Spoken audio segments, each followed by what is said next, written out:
Bueno, correctamente es difícil. Es un gobierno que está recién aprendiendo a gobernar. Está claro, por lo menos para mí, que es un gobierno de novatos, que Ollanta carece de experiencia política, carece de formación política, carece obviamente de un partido, carece de un equipo. Y vino y es bastante obvio que no esperaba mucho de los problemas que habían y en muchos sentidos no sabía gobernar. Que es el caso con muchos outsiders, ¿no? Que él no ha gobernado nada nunca y ahora está en la presidencia. Y creo que fue un shock y ha hecho errores, ha hecho cambios un poco más dramáticos que uno esperaría en un gobierno de partido, pero es un gobierno con muy poca experiencia y eso se ha mostrado. No ha sido una tragedia, el gobierno no está en crisis. De hecho, Humala terminó el año con un grado de aprobación pública mayor que tuvo Toledo y Alan García después de un año en el gobierno. O sea, no es un desastre, pero sí ha tenido sus problemas. El poco equipo que tenía lo perdió a los 4 meses. Ha habido 2 cambios grandes de gabinete en un año, que es mucho. Entonces es un gobierno bastante inexperto que, a mi parecer, recién está aprendiendo a gobernar. Y Perú es un país difícil de gobernar. Entonces, no le ha ido muy bien, pero dado que es un novato, tampoco le ha ido muy mal.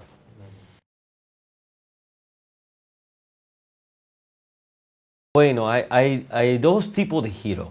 Uno esperado y otro un poco menos de esperado. El giro al centro, el abandonar en los últimos 2 años, digamos, el modelo chavista, el cambio radical, reforma de constitución, quizás un giro un poco autoritario y el rechazo total del mercado, del modelo de mercado, eso era de esperar, por varias razones. La izquierda es muy débil acá, él no tenía el apoyo electoral o de opinión público necesario para hacer ese tipo de cambio.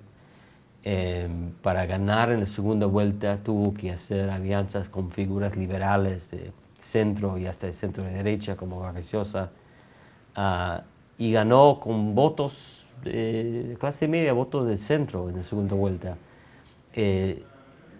No existe movilización social como en Bolivia que puede empujar un gobierno a la izquierda. Existe un sector privado bastante fuerte. Ya en 2011, 2012 el modelo de Chávez no es lo que era en 2006. De hecho, el modelo de Lula era más fuerte. Entonces, me parece bastante predecible que haya girado, digamos, al centro-izquierda. El hecho que ha gobernado más bien en el centro-derecha es un poco más sorprendente. Por lo menos es visto, si hablas con gente del gobierno quizás no estarán de acuerdo, pero es visto por mucha gente como un gobierno de pura continuidad, un gobierno muy parecido al gobierno conservador de Alan García, un gobierno de centro-derecha. Abiertamente alineado, por ejemplo, con las empresas mineras, dispuesta a reprimir la protesta de gente que había votado por él. Eso es un poco más sorprendente. Creo que tiene que ver sobre todo con, vuelvo a repetir, su inexperiencia política y el hecho que no tiene un equipo de asesores, no tiene gente de cuadros de peso en su gabinete. Entonces llegó al poder, me parece que se asustó, hubo mucha presión de actores de la empresa privada, de la derecha, que es muy fuerte en los medios, y también de los tecnócratas del Ministerio de Economía y otros ministerios fuertes, ¿no? Banco Central. Y decidió, y eso es entendible, decidió mantener tecnócratas pro mercado en el gobierno, empezando con Castilla, y el peso de esos tecnócratas que han estado en el Estado, que tienen 1000 veces más experiencia en trabajar dentro del Estado que el propio Ollantamala y que su propio equipo, hay un desequilibrio de conocimiento que traduce, que termina en un desequilibrio de poder dentro del gabinete. El poder de Castillo y el poder de otros tecnócratas es muy fuerte porque no hay contrapeso, no hay políticos de peso en el lado, digamos, de centro-izquierda. Y lo que había se fueron en diciembre con el cambio el colapso del gabinete de Lerner. Entonces, no ha tenido la capacidad política para llevar adelante un gobierno moderado de centro-izquierda, tipo Lula, hasta ahora.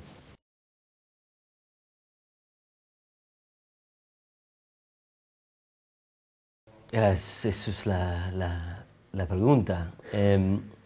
Hasta ahora, el nivel de protesta, que es importante, ha sido local.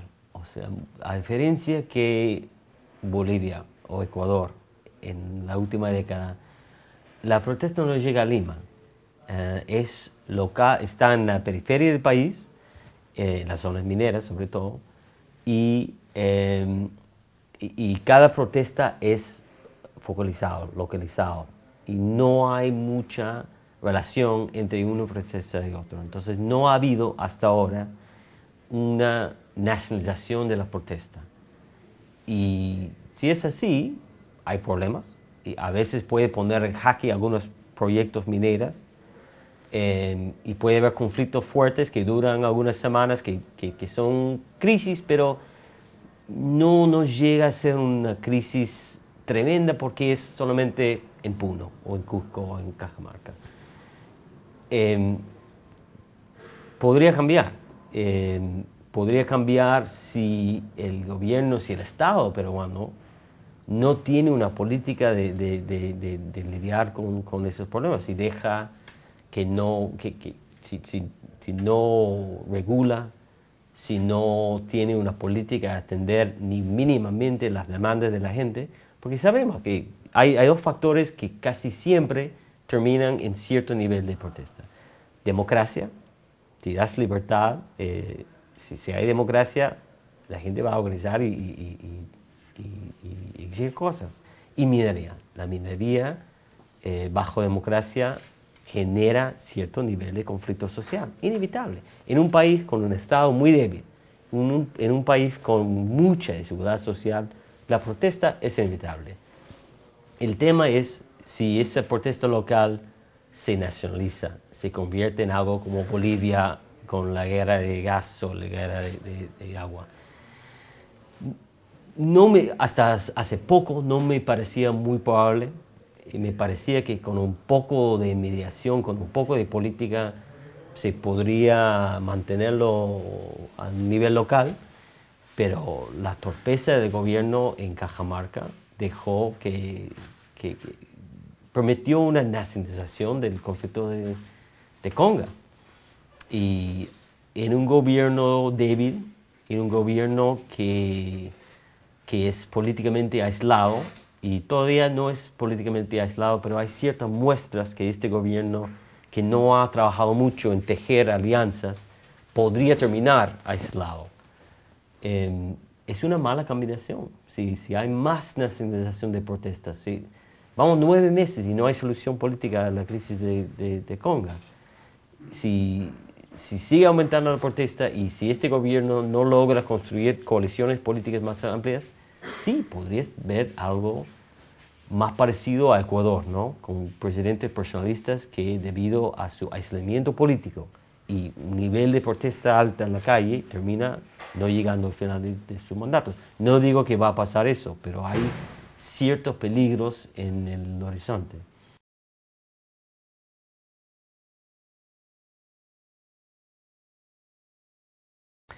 Eso es para hablar por 2 o 3 horas, pero mira, los partidos han dejado de existir. Los partidos han colapsaron hace 20 y pico años en el Perú y realmente no han vuelto a existir. El APRA sigue siendo un partido, pero es un partido chiquito, es un partido de 5 o 6% del voto. El PPC sigue existiendo, es un partido de 1%. El Fujimorismo podría ser un partido, pero tampoco es un partido muy grande. De hecho, en todas las regiones del país, en todas las provincias del país, en cada ciudad, hay un sistema de partidos distintos. Y los partidos no son partidos, se llaman partidos, legalmente son partidos, pero son vehículos personales. O sea, un candidato quiere ser, un político, una persona, ni siquiera es un político, una persona quiere ser candidato y forma su partido, su lista, su movimiento regional y recluta candidatos, hace su lista y ya. Y esos duran por la elección y empieza a colapsarse el partido el día después de la elección. Entonces tienes aquí un mundo de miles y miles de políticos o candidatos haciendo lo suyo, sin coordinación, que genera un montón de problemas. Primero, no hay carreras políticas.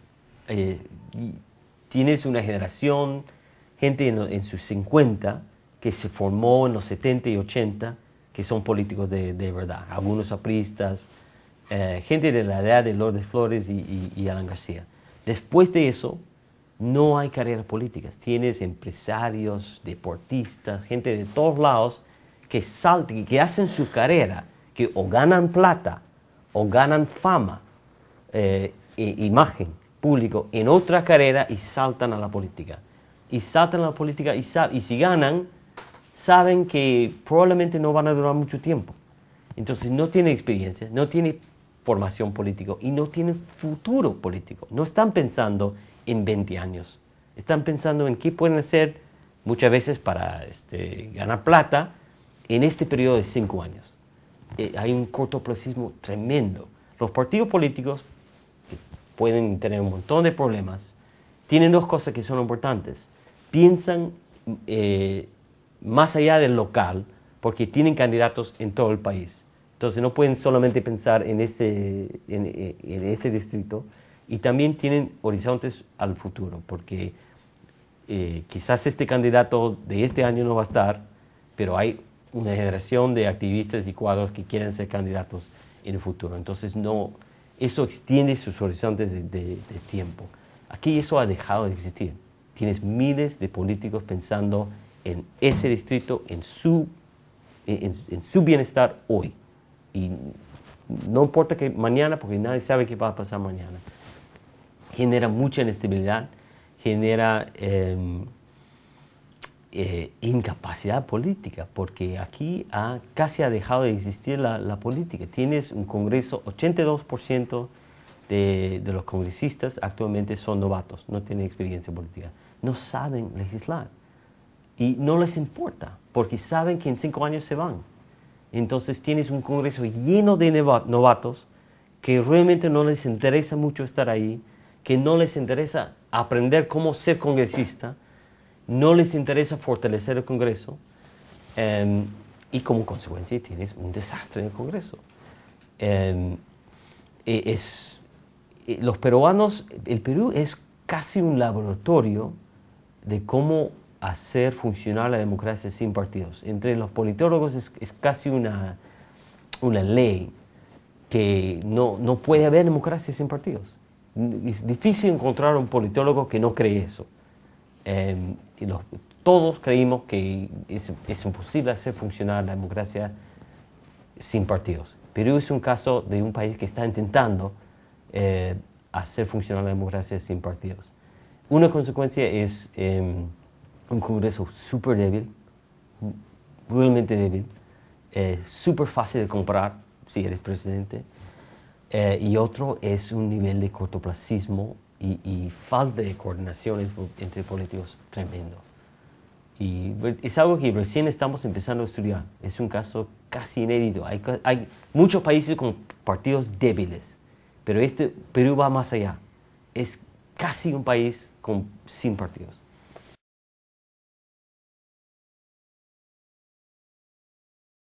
Bueno, no sé si bien arreglado, pero más arreglado que otros partidos. Yo creo que los partidos fuertes surgen de conflictos. Históricamente, si ves los partidos en casi todo el mundo, seguramente en América Latina, los partidos más fuertes, los partidos que duran, que echan raíces, donde hay gente que tiene una identidad partidaria que dura por generaciones. Soy aprista porque mi papá fue aprista y quizás mi abuelo.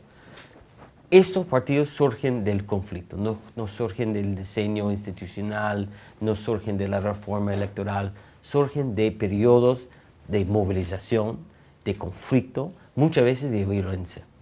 ¿De dónde vienen los partidos colombianos? De una guerra civil. ¿De dónde vienen los partidos mexicanos? De una revolución y la guerra de los cristeros en los 20, es el origen del PAN. Los partidos salvadoreños de guerra civil, los partidos uruguayos de guerra civil, los partidos como Acción Democrática, Peronismo, Aprismo, surgieron de un periodo de conflicto de clase y movilización sindical de los años 30 y 40 y periodos de fuerte represión y autoritarismo. Ese tipo de movilización, conflicto, muchas veces violento, es lo que ayuda a consolidar identidades fuertes. El fujimorismo no llega a ser nada como eso, pero sí pasó por dos periodos de conflicto fuerte. Primero, el conflicto con Sendero Luminoso, la contrainsurgencia, afectó fuertemente el fujimorismo. La idea de la ideología derechista del fujimorismo de mano duro y de la importancia de la seguridad y la desconfianza fuerte que tienen hacia los grupos de derechos humanos y las normas e instituciones regionales de derechos humanos viene de ese periodo de los 90. Y segundo, el periodo de la transición, donde hubo juicios, investigaciones contra mucha gente del gobierno de Fujimori, con razón, incluyendo el juicio y encarcelamiento de Alberto Fujimori, es visto por los fujimoristas como un periodo de persecución política. Uno puede decir que esa es una gran exageración, y quizás lo es. No es como la represión que sufrió el APRA en los 30 y 40, no murieron fujimoristas, pero ellos lo pasaron como un periodo de persecución política.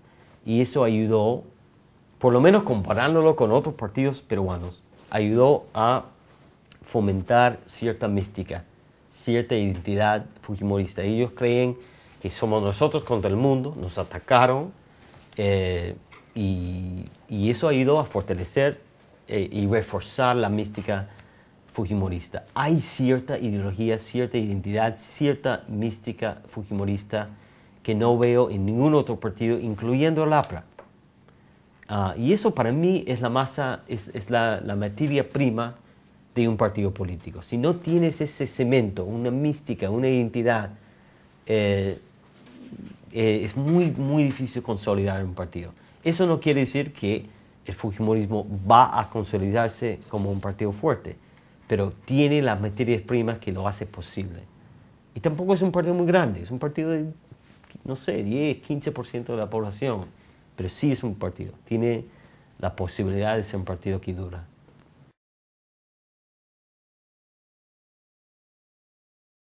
Mira, hay reforma institucional todos los días en Perú, todos los años, ¿no? Perú y los países andinos son campeones mundiales de la reforma institucional.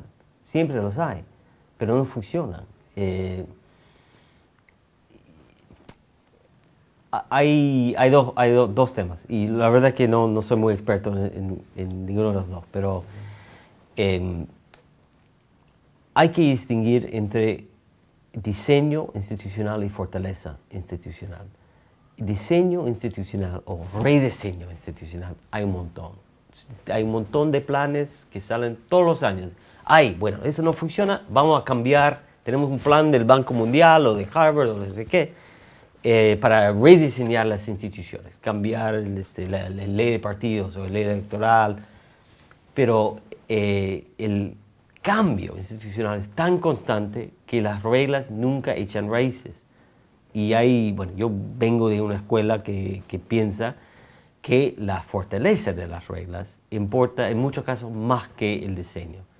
Lo que importa es que todo el mundo tome en serio las instituciones, que todo el mundo cumple con las reglas y que todo el mundo piensa que esas reglas van a persistir por 10 años más, o 20 años más, o 30 años más, para que sean cosas permanentes. Aquí las reglas no son permanentes, porque todo el mundo sabe que como se cambia todos los años, que probablemente va a cambiar cada vez que hay una crisis, cada vez que hay un cambio de gobierno,